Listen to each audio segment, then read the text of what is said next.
এমা বৌদি, তুমি দাদার কোথায় রংটা দিলে?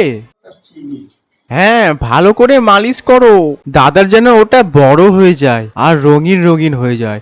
লাল বেলুন দাদা, হলদে বেলুন। বৌদি একটু প্যান্টের ভিতরে দিয়ে দাও না, আর একটু ওখানে ভালো করে লাগাও, সেই লাগবে সেই। नोटी उड़ा के बहन के लौड़े। যা বৌদি, সব লেবুগুলো তো থ্যাতলে গেল তো।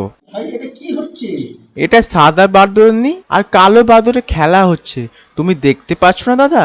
রঙের খেলা, রঙিন রঙিন খেলা। কতই রঙ দেখি দুনিয়ায়, ও ভাই রে ও ভাই, কতই রঙ দেখি দুনিয়ায়, আমি যেই দিকে যেতাম।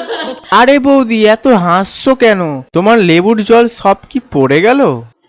দেখবে রং মাখা স্টাইল। এটা রং মাখার স্টাইল না, এটা হচ্ছে ন্যাংটামো করা স্টাইল। চল স্নান করবো, স্নান টান করে।